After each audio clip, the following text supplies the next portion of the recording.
Alright, so we've got the race start. This is Fox River Grove Criterium. This is the second day of a 2-day race series.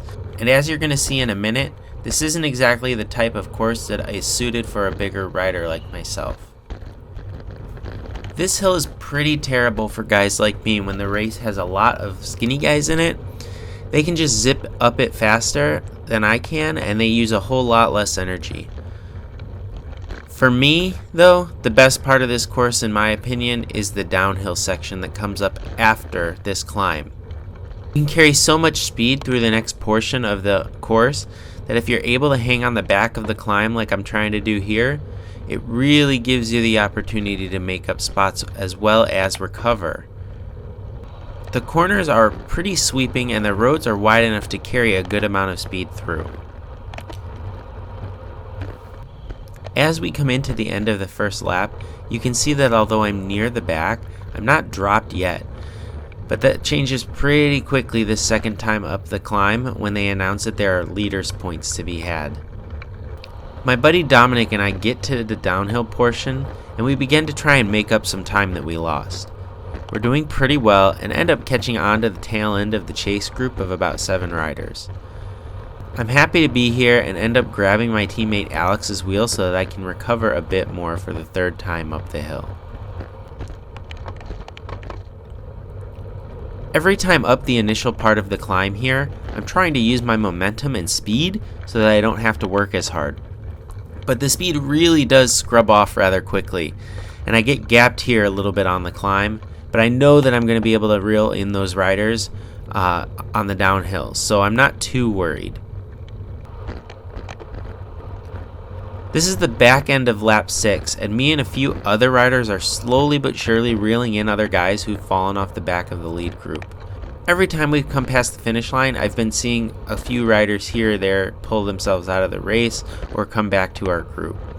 We come through the finish, and I know that I only have to go up 5 more times for this to be over, so I know that I can keep my pace moderately high and continue to pull dropped riders back in.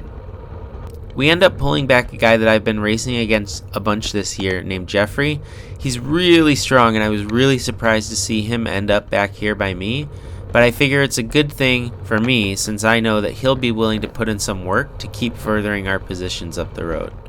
Here we're coming into 3 to go, and I've been seeing my buddy Dom just slightly up the road, and it's really giving me an incentive to work a little bit harder as I really wanted to chase him down.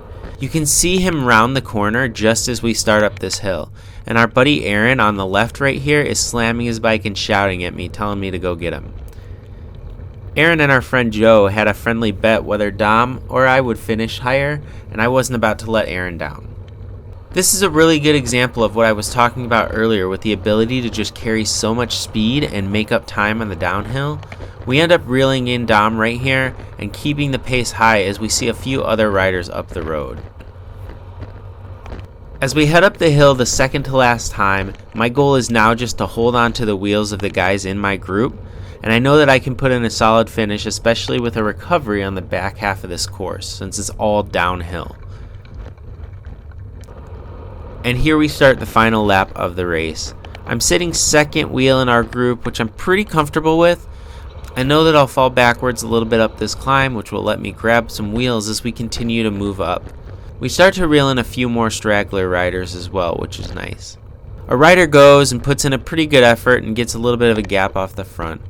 At the top of this climb, my lungs are on fire and my heart rate is sitting in the 190s, and I'm really just trying to get in the draft and make it a little bit easier for myself.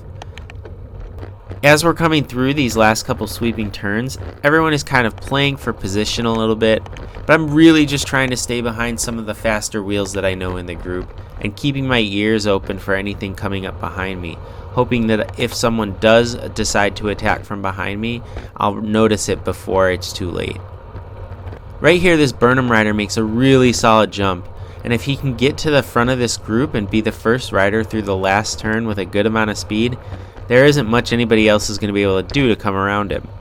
So I'm able to grab the second rider's wheel that chases him and cut the inside of this corner a little bit to pick up 2 more spots from riders that were in front of me. As we come across the line, I hear that our sprint was for 10th place and the final overall points, which didn't really matter much in the end, but it was nice to hear because I thought we were much further back than that. I end up finishing 13th in this race, which isn't great, but for a course like this, I'm pretty happy with my performance because this is not really a course that suits me with that giant climb. I'm just never going to be able to keep pace with the fast, skinny guys up that climb. Thanks for watching. If you like this video, make sure to click like and subscribe for more. Let me know in the comments down below if you have any races like this in your area. Thanks guys, see you later.